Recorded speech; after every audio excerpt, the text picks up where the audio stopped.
Welcome to the one and only semifinal of Asia Cup Pakistan versus Bangladesh preview. ये match आज रात को 7:30 बजे स्टार्ट होगा पाकिस्तान के टाइम के मुताबिक, और जो ये मैच जीतेगा वो एशिया कप के फाइनल में टीम इंडिया को फेस करेगा। श्रीलंका बाहर हो गई है एशिया कप की रेस से, मतलब फाइनल की तरफ। पिछले साल के पिछली दफ़ा के वो फाइनलिस्ट थे, उससे पिछली दफ़ा 2022 में वो ये टूर्नामेंट जीते थे Asia cup, but this time they couldn't make it. India हमें भी हराया सुपर 4 में, बांग्लादेश को भी मार दिया फाइनल में। अब उनका और श्रीलंका का match is just a formality and nothing else. अब आते हैं पाकिस्तान वर्सेस बांग्लादेश मैच के ऊपर। पाकिस्तान को एडवांटेज सबसे पहला। बांग्लादेश ने कल रात को मैच खेला अगेंस्ट इंडिया, और आज वो मैच खेलेंगे अगेंस्ट पाकिस्तान, तो डेफिनेटली बॉडी थोड़ी सी थकी हुई होगी, लथार्जिक होगी, फिटनेस उस तरीके से 100% नहीं होगी जो ज़ाहिर बात है मैच खेल के अगर आपको एक दिन का रेस्ट मिल जाए तो आपकी बॉडी जिस तरीके से रिकवर करती है। बट ये मैं इस कॉन्टेक्स्ट में कह रहा हूँ कि हॉट ह्यूमिड कंडीशंस हैं, नमकियात मिनरल्स आपकी बॉडी से पसीने की सूरत में ऐसे बाहर निकलते हैं जैसे दुनिया भर की बड़ी बड़ी कंपनीज जो है ना वो गरीब मुल्कों के ख़जाने खा जाती है। फिर वो मिनरल्स के हों किसी और चीज़ के हों तो आप वो बाकी समझदार हैं, ठीक है ना। अब जैसे पूरी वेस्टर्न दुनिया अफ्रीका को खा रही है उस तरह, तो ये उस तरह आपकी बॉडी से निकल जाते हैं। तो फिर उससे रिकवर करने के लिए यू नीड टाइम। क्रैम्प्स भी पड़ती है, हालत भी बुरी होती है, ठीक है। स्वेटिंग अलग से ऑन टॉप। हमारा वो सबसे बड़ा मसला है क्योंकि हमारी किट भी 3rd क्लास है, बट खैर चलो उसको जाने देते हैं। ये नॉर्मल अगर कोई हालात होते तो मैं कभी भी ये बात ना करता, क्योंकि प्रोफेशनल एथलीट्स हैं तो इनको भी पता है कि भाई बॉडी को इतना ज़्यादा रेस्ट नहीं मिलता, तो वो मेंटली प्रिपेयर होते हैं इस चीज़ के लिए। बट ये कंडीशंस बहुत टेस्टिंग है। अच्छा, पिच इंडिया और बांग्लादेश वाली पिच देखने के बाद ना मुझे ये कंफर्म हो गया कि बांग्लादेश श्रीलंका और पाकिस्तान इंडिया वाली जो दुबई की पिच थी वो इनसे गलत बन गई थी। बंदे शायद ग्राउंड्समैन नए आ गए थे पिच पे जिन्होंने बनाई, इनकी मिट्टी की ट्रालियाँ शायद कोई मिक्सअप हो गई थी लाते हुए, किसी को ज़रूरी काम कोई चला गया होगा सूसू करने एंड ऑल दैट, पीछे से वो किसी ने कहा होगा जाओ उसकी ट्राली ले आ, वो ट्राली उसकी लानी थी, वो कहीं और से ट्राली उठा कर ले आया, कुछ इस तरह का काम हुआ है। वो पिच इनसे गलत बनी है, वो दोनों गलत बनी है। आज इन्होंने फिर दोबारा अपनी रूटीन के ऊपर आए हैं, एक थक्कड़ किस्म की स्पिन फ्रेंडली पिच आपको देखने को मिली। हाँ, उस पर बाउंस था, वो जारी बात है जो थोड़ी बहुत ग्रास शरास और वो सारा होता है तो उसकी वजह से बाउंस आपको नज़र आया, ठीक है ना। वो आपने बांग्लादेश की भी इनिंग में देखा और वो आपने with the new ball team India को भी देखा एक चीज़, तो बाउंस में भी ये कल भी आपको नज़र आए, रात में पाकिस्तान वर्सेस बांग्लादेश गेम में। वो डिपेंड करता है कि used pitch, I don't think so, may be नई वाली विकेट हो, इट डिपेंड्स। ये भी हो सकता है कि कुछ थोड़ी बहुत ही शर्म खा लें तो जिस तरह की श्रीलंका बांग्लादेश की विकेट थी, पाकिस्तान इंडिया वाली विकेट थी, उसी तरह की विकेट हमें और बांग्लादेश को मिल जाए। But it all depends. अगर ये वाली विकेट हुई ना तो फिर तो ज़ाहिर बात है स्पिन फ्रेंडली काम बनेगा। बट एक और बहुत मेजर फैक्टर है, और वो ना इन अ वे के डिपेंड्स, वो बॉल के ऊपर डिपेंड करता है, कंडीशन ऑफ बॉल के ऊपर। तो आई फील कि पिच की जहाँ तक बात है ना वो तो सेम ही रहेगी, उसमें को बहुत ज़्यादा आपको ना changes I really don't think so. वो फिर मैंने वही बात किया कि ये कौन सी पिच के ऊपर मैच होता है ये मैटर करता है।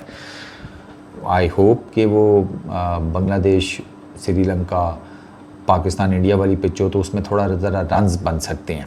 बट दुबई में ना गेंद जब पुराना हो जाता है तो फिर उसको हिट करना मुश्किल हो जाता है। ये चीज़ अब आपको मेरा ख्याल है कि क्लियर कट दिखना शुरू हो जाएगी, स्पेशली ये जो मैच हुआ है ना पाकिस्तान इंडिया का, बांग्लादेश इसका इंडिया का, इससे आपको पता चल गया होगा। क्योंकि Pakistan versus India, Bangladesh versus India, आप देखें कि इंडियन बैटर से भी सेकंड हाफ में उस तरीके की दोनों मैच में हिट्स नहीं लगी जिस तरीके की एक्सपेक्ट की जा रही थी। बांग्लादेश ने 72 रन्स करने दिए हैं 10 ओवर्स में, आखिरी 10 ओवर्स में, बिकॉज वो बॉल नहीं हिट हो पा रही थी।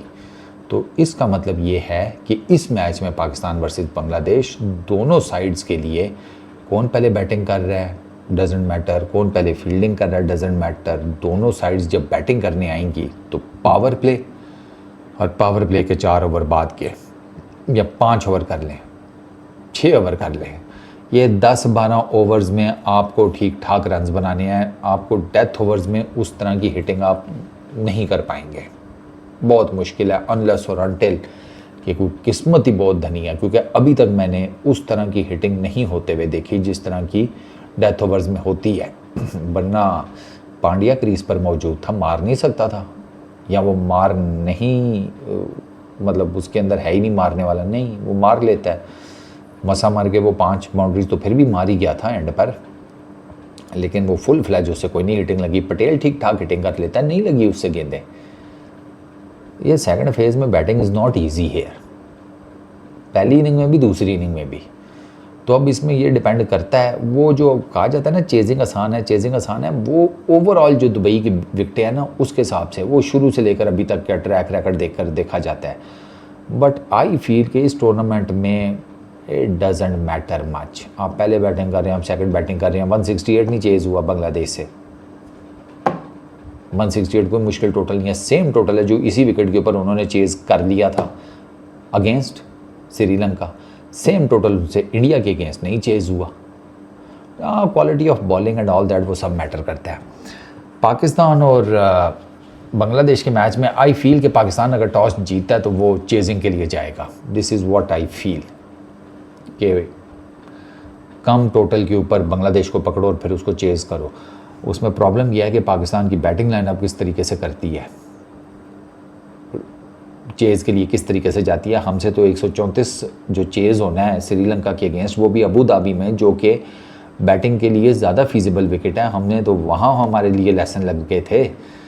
वो तो हुसैन तलत और नवाज़ इन पर्टिकुलर, उसने बहुत ज़बरदस्त, नवाज़ प्रॉपर बैटिंग उसने की है, प्रॉपर बैट्समैन की तरह उसने खेला है। उसने ऑलराउंडर की तरह नहीं खेला, उसने प्रॉपर बैटर बन के खेला है। और एंड पर जो उसने जमेरा को 3 छक्के लगाकर मैच फिनिश किया है, मतलब इट वाज अनबिलीवेबल यार। Would Nawaz be able to play the same innings? I don't know. Pitch हो गई, it would remain the same, humid hot conditions होगी। टॉस मुझे लगता है जो भी टीम जीतेगी वो चेज़ ही करने जाएगी। वो एक ट्रैक रिकॉर्ड भी ग्राउंड का बड़ा मैटर करता है ना। बट आई फील कि ऐसा नहीं है कि जो टीम चेज़ करेगी वही जीतेगी। जो टीम पहले बैटिंग कर रही है ना उसका भी उतना ही चांस है। तो टॉस को इतना सर पे सवार करने की ज़रूरत नहीं है। बांग्लादेश की टीम में अगर बात की जाए, आई एम वेरी सरप्राइज्ड कि उन्होंने इंडिया के अगेंस्ट मेहदी को नहीं खिलाया। आई थॉट कि वो मेहदी को खिलाएंगे। मोस्ट प्रोबेबली शायद हमारे अगेंस्ट वो मेहदी को ले आएँ। It all depends. आज उन्होंने जनाब अगर मैं देखूं, उन्होंने सैफ को खिलाया, तगड़ा ओपनर है। आज भी उसने 69, मतलब इंडिया के अगेंस्ट उसने 69 की है। उसने श्रीलंका के अगेंस्ट बड़ी तगड़ी 50 मारी थी। वो बड़े अच्छे हिट्स लगा लेता है, पावरफुल हिटर है वो, छक्के वो ठीक ठाक मारता है। उसने आज 5 छक्के मारे हैं इंडियन बॉलिंग लाइनअप को। This is a good number. 8 boundaries, 5 छक्के 3 चौके, तो ही इज़ गुड।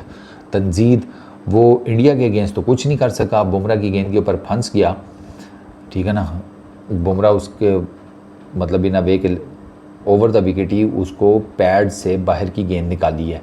तो वो तंजीद अपनी तरफ से तो गया था लेग साइड पर प्ले करने, बट वो बॉल जब टिप खा के सीम मूवमेंट के थ्रू बाहर की तरफ निकली है ना, तो वहाँ पे तंजीद डबल माइंडेड हो गया कि लेग साइड पे खेलूँ या सीधा खेलूँ। तो बस इसी उसमें उसका ना बल्ला पूरा लगा, नहीं तो गेंद चढ़ गई।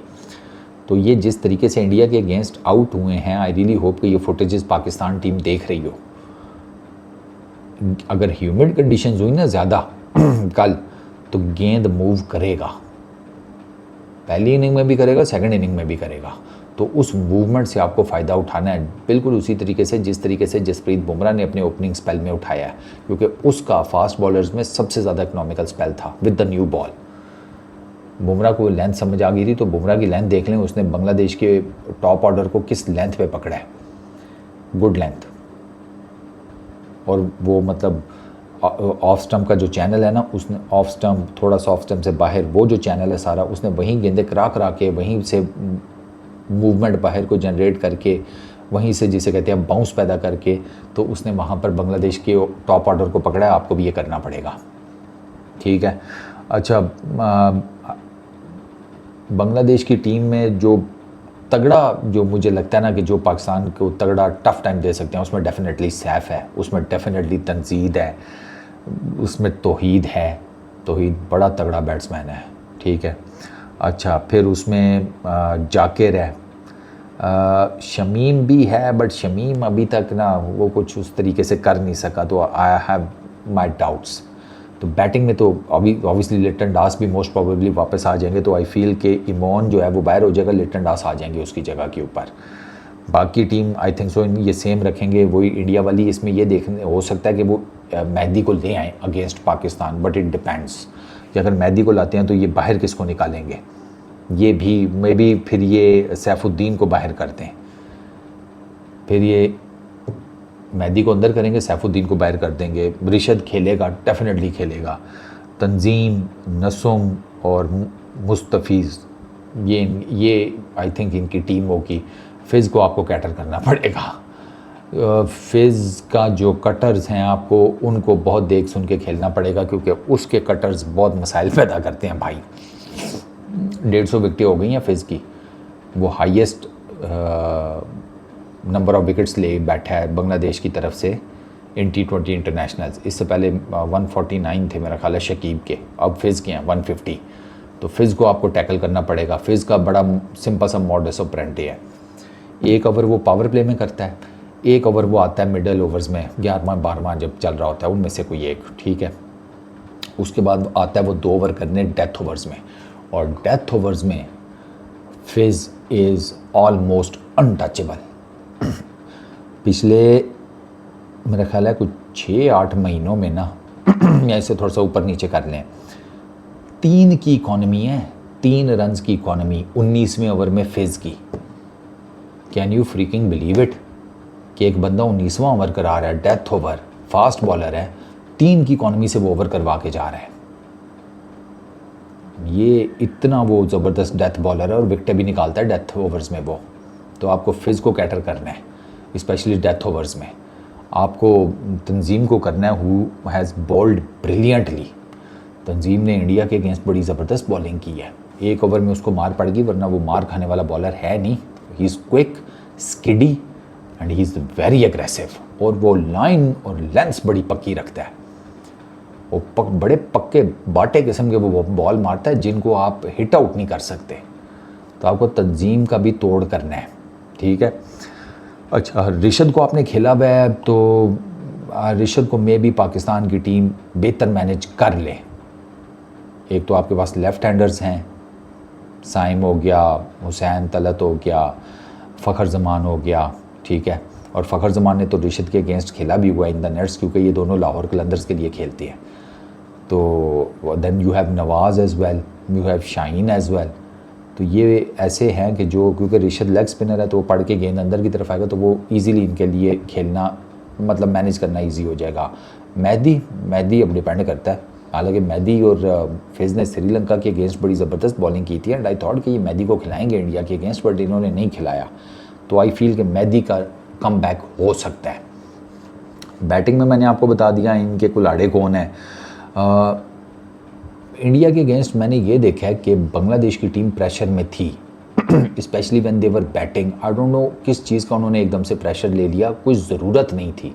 दे शुड हैव गॉन के उसी माइंडसेट के था जिस माइंडसेट के साथ उन्होंने श्रीलंका के अगेंस्ट खेला था। But some of the other, वो ज़ाहिर बात है क्वालिटेटिव अपोजिशन का जब आता है तो वो प्रेशर तो होता है, तो वो फंबल किए इस प्रेशर में। पाकिस्तान के अगेंस्ट उनके ऊपर इतना प्रेशर नहीं होगा, क्योंकि ठीक है वो पाकिस्तान के अगेंस्ट पाकिस्तान में एक सीरीज़ हारे, बायलैटरल 3 T20 की सीरीज़, बट वो अपने मुल्क में पाकिस्तान के अगेंस्ट जीते भी on these kind of pitches. मतलब खैर वो मीरपुर की तो बहुत ही डिफरेंट किस्म की पिच है, बट स्टिल वो भी खोचल विकेट है, ये भी खोचल ही विकेट है दुबई की। तो एक चीज़ तो ये है। कम्स पाकिस्तान का ना सबसे पहली चीज़ तो यह है कि अगर आपने ऑलराउंडर रखे हुए हैं तो फिर उनको खिलाओ भी। नवाज से आप बॉलिंग नहीं करवा रहे, ठीक है। हुसैन तलत मिडल ओवर्स में अच्छी बॉलिंग करता है तो कंटिन्यू करो। आप उसको 2 ओवर करा के फिर उसको ब्रेक देकर ले आते हैं, वो प्रॉपर बॉलर ही नहीं है। एक दफ़ा रिदम बना, मैं छिक दो उसके 4 ओवर अगर वो कर रहा है अच्छे। ये वो चीज़ें हैं जो पाकिस्तान ने मिस की हैं श्रीलंका में ना, वो ये ब्लंडर्स मारे हैं सलमान अली आगा ने। ब्लंडर जाकिर से भी लगे हैं क्योंकि लिटन दास कैप्टन नहीं था, तो जाकिर से ब्लंडर ये हुआ कि जाकिर ने सैफ से सिर्फ 2 ओवर कराया, जबकि वो बड़ी तगड़ी बॉलिंग कर रहा था। रिशद इतनी ज़बरदस्त बॉलिंग कर रहा था, उसका 1 ओवर मिस हो गया। तो आपको ना ये ओवर्स की कैलकुलेशन भी ठीक रखनी है।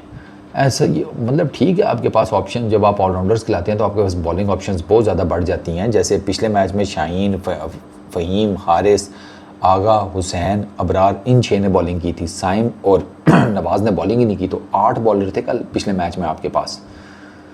Pakistan, this is what I feel, Pakistan will go with the same side. जिस टीम के साथ उन्होंने श्रीलंका को हराया, पाकिस्तान उसी टीम के साथ जाएगा। और पाकिस्तान अगर फाइनल खेलता है तो पाकिस्तान फाइनल भी उसी टीम के साथ खेलेगा। मुझे पाकिस्तान टीम को मेजर चेंजेस करता हुआ नज़र नहीं आता, अनलेस और अनटिल कोई फिटनेस का प्रॉब्लम ना हो जाए। Pakistan will go with the same team, ठीक है। शाहीन का ओपनिंग स्पेल बहुत मैटर करेगा। Once again, Shaheen is the X factor, period. ये मैं बार बार कहता हूँ। आप पाकिस्तान की T20 इंटरनेशनल्स की तारीख उठाकर देख लें, जब से शाहीन खेल रहा है सर, जिस मैच में शाहीन ने ऊपर से अच्छी बॉलिंग की है, पाकिस्तान वो मैच जीता है। श्रीलंका के अगेंस्ट आते साथ ही उसको कुसाल मेंडिस और उसके बाद निसांका की विकेट ली। आप देख लें, टोटल 133 कर सका श्रीलंका का पूरा बैटिंग लाइनअप। तो शाहीन का opening spell with the new ball बहुत मैटर करेगा। ह्यूमिड कंडीशंस हुई तो शाहीन का गेंद स्विंग भी करेगा, ग्रास हुआ तो सीम मूवमेंट भी मिलेगी, ठीक है, और स्किड करेगा उसका बॉल। तो शाहीन का ओपनिंग स्पेल मैटर करता है। शाहीन के साथ you should go with Faheem, Rana Faheem. आप ज़्यादा एक्सपेरिमेंट ना करें, वो शाहीम या बाकियों वाले, वो ठीक है।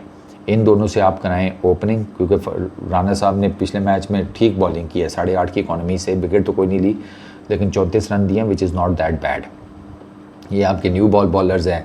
देन आप देख लें आपने पावर प्ले में किससे और करवाना है। आप अबरार को ला सकते हैं। अबरार मुझे ज़्यादा कॉन्फिडेंट तब नज़र आता है जब पावर प्ले खुल जाता है, तो वहाँ पर आप बीच में नवाज़ को, जिसे कहते हैं, चिप इन कर सकते हैं।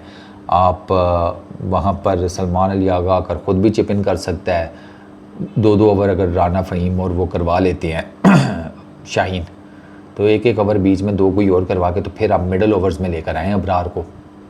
अबरार के मिडल ओवर्स मैटर करेंगे। Abrar has been bowling exceptionally well. चौथे नंबर पर आ गया है अबरार वर्ल्ड T20 इंटरनेशनल्स की बॉलिंग रैंकिंग में। 12 पोजीशंस की उसने जंप लगाई है। परफॉर्मेंसेज हैं तो लगाई है ना। पिछले 6 मैचेस में उसको टोटल मेरा ख्याल है कुछ 4-5 चौके पड़े हैं, 4-5 ही छक्के पड़े हैं, और जो 4-5 उसको छक्के पड़े हैं उसमें से 4 उसे एक मैच इंडिया वाले में पड़ गए, क्योंकि वहाँ पर अबरार को प्रॉब्लम हो रही थी अपनी लाइन और लेंथ इन पर्टिकुलर एडजस्ट करने में। तो अबरार को ना ऑलमोस्ट आप समझेंगे उसे ना अब उसके पास चांस नहीं है एक्सपेरिमेंटेशन का या something. He has to bowl really well for Pakistan. उसको उसी तरह का स्पेल कराना है जिस तरह का स्पेल उसने कराया है इनके अगेंस्ट श्रीलंका के। 4 ओवरों में सिर्फ 8 रन, विकेट भी एक ली हसारंगा की। इस तरह की बॉलिंग करवानी पड़ेगी अबरार को मिडल ओवर्स में, क्योंकि अबरार मिडल ओवर्स में ही आप पकड़ सकते हैं। मिडल ओवर्स में आप पकड़ लेंगे तो फिर आपको यह है कि चूँकि उसके बाद बॉल सॉफ्ट हो जाएगा तो फिर तो हिटिंग वैसी मुश्किल हो जाती है।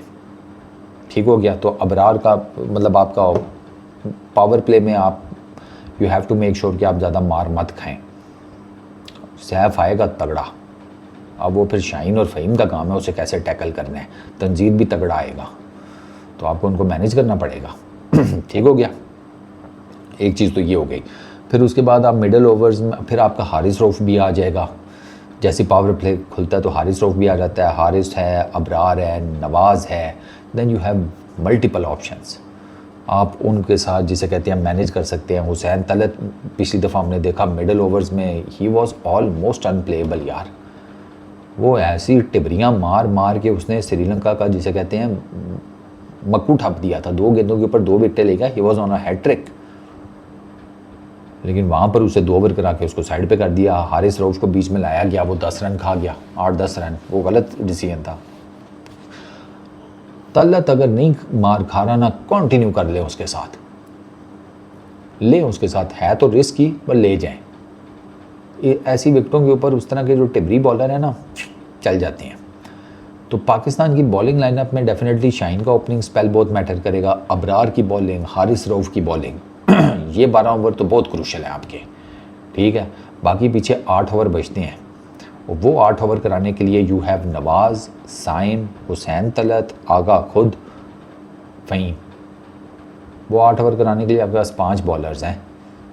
तो आई फील कि आगा वुड बी एबल टू मतलब मैनेज दोज 8 ओवर्स, ये अगर बाकियों ने मार ना खाई तो, वरना फिर डेफिनेटली आपको प्लान बी को सोचना पड़ेगा। अच्छा, पाकिस्तान की बैटिंग की बात की जाए तो पाकिस्तान की batting once again shambles Sri Lanka के अगेंस्ट हमने देखा, वो वाली चीज़ आप रिपीट नहीं कर सकते। मैंने आपको बताया आपका 2-2.5 मैच है, आप ये मैच जीतेंगे तो आप फाइनल खेलेंगे एशिया कप का अगेंस्ट इंडिया, और वो आपका इस एशिया कप में तीसरा मैच होगा इंडिया के अगेंस्ट। पहले 2 आप हार चुके हैं, आप डेफिनेटली चाहेंगे तो यही कि यार बांग्लादेश के अगेंस्ट मैच जीतकर फाइनल में इंडिया को किसी तरीके से रगड़ा लगा दे। चाहत तो होती है ना हर चीज़ की, तो इट्स नॉट बैड कि अगर आपकी ख्वाहिश है, इट्स गुड। आपका कॉन्फिडेंस भी है, आपका 36 का आंकड़ा भी बड़ा ज़बरदस्त बना हुआ है, तो आई फील कि पाकिस्तान को ये मैच जीतना चाहिए। और बट उनकी बैटिंग उनको तगड़ी करनी पड़ेगी। फरहान ने पिछले मैच में बड़ा ठीक खेल रहा था, इंडिया के अगेंस्ट बड़ी अच्छी बैटिंग की ठीक है। फरहान की इनिंग्स इंपॉर्टेंट होगी पावर प्ले में, फ़खर जमान की इनिंग्स इंपॉर्टेंट होगी पावर प्ले में। पाकिस्तान को ये जहन में रखना है कि पहले 10 ओवर विद देयर बैट बहुत क्रूशल हैं, उसमें मैक्सिमम रन्स उन्हें बनाने पड़ेंगे, क्योंकि बॉल जैसे जैसे सॉफ्ट होता जाएगा मुश्किल होती जाएगी स्कोर करना हिट्स लगाना। तो पहले 10 ओवर पावर प्ले, और पावर प्ले के बाद के 4 ओवर बहुत क्रूशल है विद द बैट। और हमारे पास 2 ऐसे हैं जने ओपनर्स कि जो आपको एक बड़ा तगड़ा किस्म का स्टार्ट दे सकते हैं। पावर प्ले ठीक ठाक किस्म का यूटिलाइज कर सकते हैं, वो 50-60 रन इवन प्लस वो कर सकते हैं दोनों। I am pretty much sure कि वो कर सकते हैं। इट विल डिपेंड कि वो बैटिंग कैसी करते हैं ऑब्वियसली। साइम अयूब 1 डाउन अभी तक इंडिया के अगेंस्ट ही कुछ थोड़े बहुत रन्स किए, वो भी इतने सब्सटेंशियल नहीं थे। श्रीलंका के against he was not able to do much, जल्दी आउट हो गया, ठीक है। तो साइम अयूब का नंबर 3 के ऊपर आना हमारे लिए फ़िलहाल क्रूशल है, लेकिन अब क्या करें, वो परफॉर्म नहीं कर रहा। मिडिल ऑर्डर में सलमान अली आ गए, आगा भी कुछ नहीं कर पा रहा अभी in recent times. Tri nation series के बाद आगा से कोई खास, एशिया कप में तो आगा की कोई इतनी खास मेजर परफॉर्मेंस नहीं है कलेक्टिवली देखा जाए, तो उसे अपनी थोड़ी गेम उठानी पड़ेगी। फिर आपके पास मिडल में आपके पास हुसैन तलत है, आपके पास हार्ड हिटर्स हैं, नवाज़ है, फ़हीम है, Shaheen is in a very good batting form. तो आपके पास वो जिसे कहते हैं ठोकने ठाकने वाले भी हैं। बट मिडल ओवर्स में ना आपका आई फील कि इस मैच में आपके जो पहले 3 बैटर्स हैं ना, उनकी इनिंग्स बहुत मैटर करेंगी, बहुत ज़्यादा। अगर आपने बड़ा स्कोर बनाना है पहले ही बैटिंग करके या चेज़ करना है, आपके पहले 3 बैटर्स की इनिंग्स बहुत मैटर करेंगी, बहुत ज़्यादा। वो मेक और ब्रेक मोमेंट होगा आपके लिए। वो हैं भी फॉर्म में, फ़खर भी इज़ नॉट मतलब इतनी बुरी फॉर्म में नहीं है, वो ठीक खेल रहा है। बस वो जिसे कहते हैं ना, उनका बस एक बड़ी इनिंग्स की देर है फ़खर की। वो बड़ी इनिंग्स फ़खर की ना, वो कॉन्फिडेंटली अभी एक आ जाए ना, तो आपके लिए बहुत जिसे कहते हैं ना, बड़ा अच्छा चांस पैदा हो जाएगा कि बांग्लादेश को भी आप हरा दें, और प्लस आप इंडिया के अगेंस्ट जब फाइनल में जाएं तो आपको ये कॉन्फिडेंस होगा भाई साहब फ़खर ज़मान जो है ना, वो बहुत तगड़ी फॉर्म में है। और फ़खर ज़मान के ऊपर टीम इंडिया स्पेशल फोकस करती है, ये फैक्ट है कि वो फ़खर ज़मान को बड़ा हाई रेट करते हैं। तो आई रियली होप कि फ़खर ज़मान जो है वो बांग्लादेश के अगेंस्ट मैच में तगड़े रन्स बनाए, ताकि वो एक बड़ा डिफरेंट किस्म का कॉन्फिडेंस लेकर फाइनल में उतरे जीतने के बाद ऑब्वियसली। बाकी अगर आ गई गेम सलमान आगा और हुसैन तलत के ऊपर विद द बैट, तो फिर आई एम टेलिंग यू कि I really don't think so कि आप फिर बहुत बड़ा स्कोर बना पाएंगे। ये दोनों जो है ना एंकर इनिंग्स टाइप प्लेयर हैं। हारिस अच्छा मार लेता है नीचे, बट हारिस जो पिछले मैच में उसने किया अच्छी खासी बैटिंग करते हुए, मतलब हारिस ठीकशाना का जो गूगली है या उसका जो रॉन्ग वन है वो इतना अच्छा पिक कर रहा था कि मतलब उसको कवर्स के ऊपर से उठाया। द मोमेंट चमेरा आया और हारिस इतने भोंडे तरीके से बोल्ड हुआ ना कि मैं आपको क्या बताऊं। हारिस का प्रॉब्लम यह है, हारिस टांग नहीं निकालता खास। अब वो चमेरा को खड़े खड़े खेलने की कोशिश कर रहा है और बॉल पड़ के अंदर आ गई है। इतना बड़ा गैप क्रिएट किया है उसने, इतना ऑड तरीके से खेला है कि इतना बड़ा फाटक के साइज़ का गैप क्रिएट हुआ है उसके बैट और पैड के बीच में। तो इस तरह तो फिर वो बोल्ड ही होना था और उसने क्या होना था। तो ये मोटे मोटे पाकिस्तान की तरफ से ना आपके टॉप ऑर्डर की इनिंग्स बहुत इंपॉर्टेंट है, पहले 3 की ठीक है। आपके जो फिनिशर्स हैं उनकी इनिंग्स बड़ी मैटर करेंगी। अगर आपकी विकटें खुदा न खास्ता जल्दी गिर जाती हैं तो फिर तो डेफिनेटली आपको हुसैन तलत और सलमान अली आगा पर बहुत रिलाई करना पड़ेगा।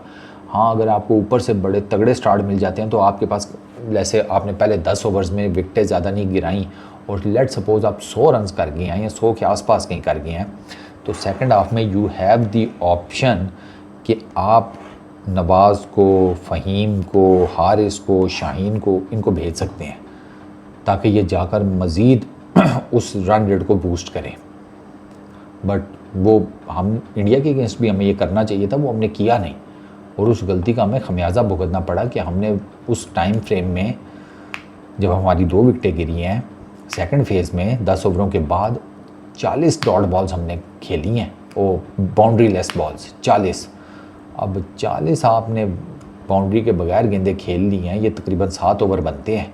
तो आप देखें ना फिर आपने अपनी टीम को कितना बड़ा, जिसे कहते हैं ना, धक्का मारा खाई के अंदर, क्योंकि तब हुसैन तलत और सलमान अली आगा बैटिंग करने आ गए थे और सलमान अली आगा से तो हाथ ही नहीं चेक हो रहा स्पिनर्स का, और बांग्लादेश स्पिनर्स खिलाएगा आपके against because of the wickets और बिकॉज ऑफ योर हिस्ट्री। तो ये मोटा मोटा है प्रीव्यू। जहाँ तक जीतने की बात है यार, तो अब पाकिस्तान क्रिकेट जैसी टीम जो है, जैसी तैसी भी है तो मेरी टीम, तो I would definitely support them. मैं तो यही कहूँगा कि जी कल इंशाल्लाह पाकिस्तान जीतेगा और पाकिस्तान एशिया कप में फ़ाइनल में इंडिया को तीसरी मरतबा इस टूर्नामेंट में फेस करेगा। आपको क्या लगता है कल का ये जो वर्चुअल सेमीफाइनल है between Pakistan and Bangladesh, sorry रात को, ये मैच कौन जीतेगा, पाकिस्तान या बांग्लादेश? नीचे कमेंट सेक्शन में ज़रूर बताना। इस वीडियो में इतनी, अपना बहुत ख्याल रखना। एक चीज़ याद आ गई मुझे, सिंगल्स और डबल्स मत भूलना। पाकिस्तान टीम सारी दुनिया कर रही है, सिंगल्स और डबल से आप स्ट्राइक रोटेट करते रहते हैं, आपको प्रेशर नहीं आता, ठीक है यू फील कॉन्फिडेंट, और फिर ज़रा सा भी इधर उधर बॉल जो है ना, आप उसे ज़्यादा तगड़ा मारने की पोजीशन में होते हैं क्योंकि आपके माइंड पे प्रेशर नहीं होता कि मैंने इतनी बॉलें ब्लॉक कर दी हैं या डॉट खेल ली हैं। तो मिडल ओवर्स में इन पर्टिकुलर नसूम तो मेरा ख्याल है नए गेंद से करेगा, लेकिन जब रिशद वगैरह आएंगे ना या मेहदी, ये जब पार्टी आएगी, और ये हो भी सकता है कि वो मेहदी को मत खिलाएं, वो उसको वापस वो शायद वापस आ जाए, तस्कीन वापस आ जाए, फेज़ हो जाए, तीसरा में भी तंजीम हो जाए, हो सकता है वो 3 फास्ट बॉलर्स के साथ जाएं, वो स्पिनर एक ही रखें, इट डिपेंड्स। लेकिन जो भी कम्बिनेशन होगा आपने ना पावर प्ले खुलने के बाद अपने आप को धक्का नहीं लगाना डॉट बॉल्स का, वरना फिर आपके लिए मुश्किल हो जाएगी। सिंगल्स डबल्स गैप में खेल के वो ज़रूर कमानी है। इस वीडियो में इतने ही, अपना बहुत ख्याल रखना भाई, पीस आउट।